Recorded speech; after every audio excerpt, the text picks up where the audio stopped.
Friday night, me and my brother were out for a few beers together. About 2 in the morning we got jumped.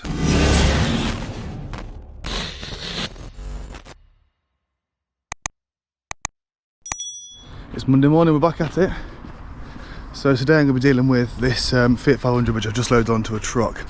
I took this in as a part exchange. The instrument cluster wasn't working. So I've sent it off to an electrical specialist to diagnose the clocks. However, when they're off the car, they work fine. So as you can see, I'm just taking this up to the specialist to basically put the clocks back onto the car and see if he can get it to replicate the fault that we had. So yeah, let's leave it at that. So that's the Fiat 500 dropped off at Pelican Diagnostics. These guys are amazing. You see they're all parked up.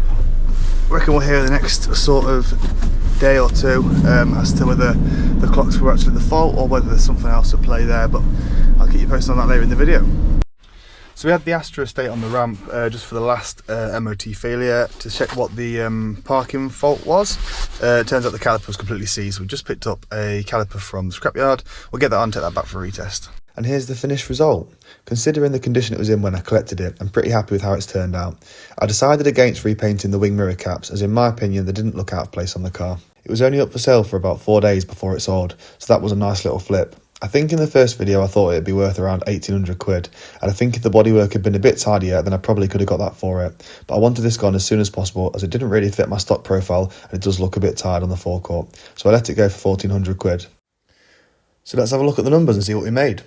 I paid £150 for the car, 35 quid for an MOT, £115.43 for a cam belt and water pump kit, £26.21 for an oil and filter, £36 for a part worn tyre, £24 for a second-hand caliper, £36 for 2 second-hand wing mirrors. So in total, this car owed me £422.64p. So with a vehicle purchase price of 150 quid and a sale price of 1400 quid, there's a margin of 12.50, meaning in line with the VAT margin scheme, there is £208.38 of VAT to be paid on this vehicle. So now let's take the sale price, take away what the vehicle owes me, take away the VAT, and that leaves us with a profit of £768.98. If you're unsure about the VAT margin scheme, take a look at my last video where I go into it in a bit more depth. So I asked one of my good friends in the motor trade to give me some feedback on my first video, and the 2 things he pointed out was I glorifying the motor trade with that first deal because the Duke that I sold had really good profit in it, and he also said I didn't include labour costs in my rundown of pricing. So I'll address those 2 points just in case anyone else is wondering about that. With the Duke, it just so happened that the first video I took of a deal that went down was a good one, to be honest. I'm going to do this hopefully for a long time if people are watching it and people are enjoying it, and you'll see even from an Astra deal the difference in profit is huge, and that's the reality of this game. It is a bit of a gamble. It's a calculated gamble if you know what you're doing, but sometimes you make a few thousand, sometimes you make 600 quid, and unfortunately the reality is if you buy a bad car sometimes you lose money, and I'm sure I will in this video vlog, but I'm going to be real with this and I'm going to show you exactly what I do, and whether that's what everyone else is doing, I don't know, but this is the reality of my car dealership. So here we are. And with regards to labour costs, so Adam, who you've seen in the video, he is self-employed. I pay him a day rate. Now, one day he might do 1 big job like the engine, another day he might do 6 small jobs. It's very hard to put a time on his work. So how I do it is I don't put labour costs against any of my cars that he works on. I will, in my month end when I'm sort of doing my numbers, I will put his costs of his day rate into my MISC category, which has got electric and gas, your rent, all the stuff that you can't really put against a vehicle. I put it into there. So if you were to look at my numbers compared to another dealerships, my MISC is probably really high, but if you broke down my labour costs, they're significantly lower because I'm not paying an hourly rate for anyone. So yeah, just in case anyone else is wondering, there's your answer. And we're back with the CRV for guys. It went for MOT earlier in the week. I'll quickly show you the fail certificate. So we've got there central exhaust system insecure, joint insecure. We've got exhaust major leak of exhaust gases, which we knew about, which is the Flexi, and emissions unable to be completed again because the exhaust is leaking. Near side headlamp aim too low. And a couple of advisories for nail in tyre and parking brake levers got long travel. This actually is a really good test, to be honest, because all the exhaust stuff, that's literally a couple of brackets and a replacement flexi hose. The nail in the tyre could be puncture repaired, and the parking brake just needed the rear brakes cleaning up. So we now have a clean MOT ticket. Happy days. Next job to do is to get this thing cleaned up and ready for sale. There's also a small dent, as you'll see at the top just up here. That should knock out, so we've got a dent man coming tomorrow to sort of deal with that. So yeah, let's get to work.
This is where I'm going to have to get better at grabbing my camera when things are going wrong.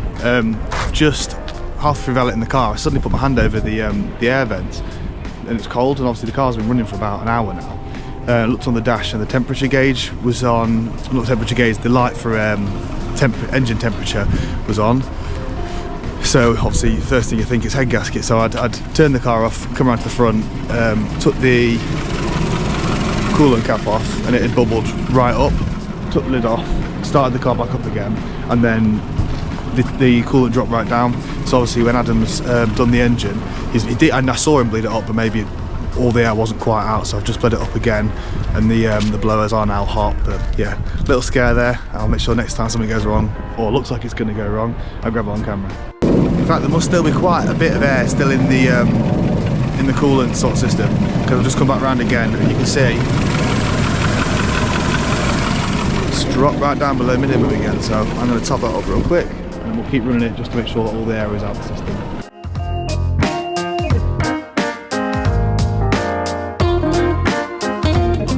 So I've been around this Ibiza, I've spent quite a bit of time on it, and unfortunately I think the interior is just a little bit tired. On this door card here you've got a bit of paint, a small hole at the top, the seats, even after cleaning quite thoroughly and vigorously, it's still coming up a bit stained. Realistically it could do with a new interior, which I could get from eBay for a couple of £100, but I have got quite a few bits of other stuff that I want to get cleaned and up for sale. So what I'm going to try first is I'm going to put it up for sale for a week, a couple of £100 below what it's actually worth, and see if I can get funds, because somebody might want this as a workhorse, and would prefer to have the car a bit cheaper. So I'm going to bang it up for a week, see if I get any interest. If I don't, I will invest in a new interior and we'll get that fitted. Worst thing about this time of year is the batteries don't like the cold, so the amount of batteries you get through is ridiculous. In an ideal world, if you start these cars up once a week, usually you can sort of keep them at a charge, but if they get too low it does knacker them. So I've got someone coming to view this little 107 today. Yesterday it didn't start very well, I jumped it off and I left it running for a bit. I'm going to start up now, hopefully it will have held some charge and we'll be alright, but I'm doubtful. Usually once they're gone, they're gone. Let's have a look. Oh, winner, winner, chicken dinner. Pleasantly surprised. So we've had a customer that we sold a car to a few months back basically give us a call and say that her dad's no longer going to be driving, wants to sell his car. We didn't know much about it, but it's no, it's an automatic, so we got offered £250. Said yes, let's go and have a look at it. Here we are. It's a Honda Accord X-Reg. I think X-Reg, correct me if I'm wrong, is a 2000 or 2001. A bit of lack appeal on the door here. 230 days MOT. 230 days MOT, yeah.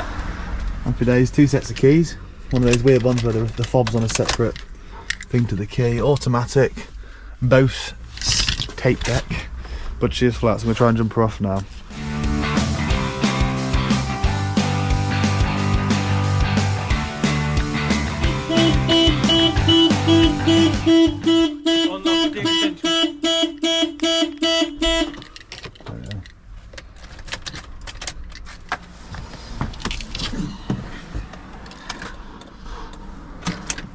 Let it label. It's got no lights on the dash.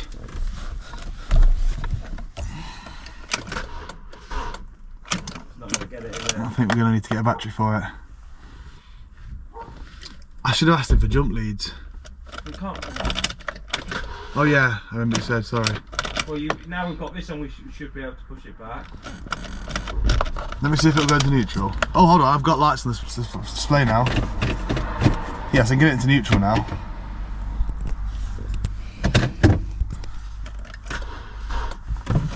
Oh, it's so nearly, isn't it? Just leave it for a minute.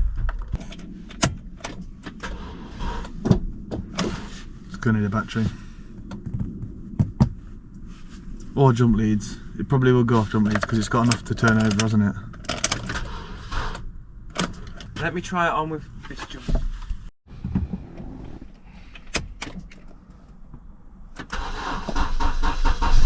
Hey! Man over here had the idea of sticking the almost flat jump pack that we had with us. One as well, so we've got 2 jump packs on the battery there. Happy days. So look then, so mileage is 102,146. Apparently, her dad had not let it want for anything, so there should hopefully be fairly good history. Although I don't see a service book there. Owner's manual. Okay.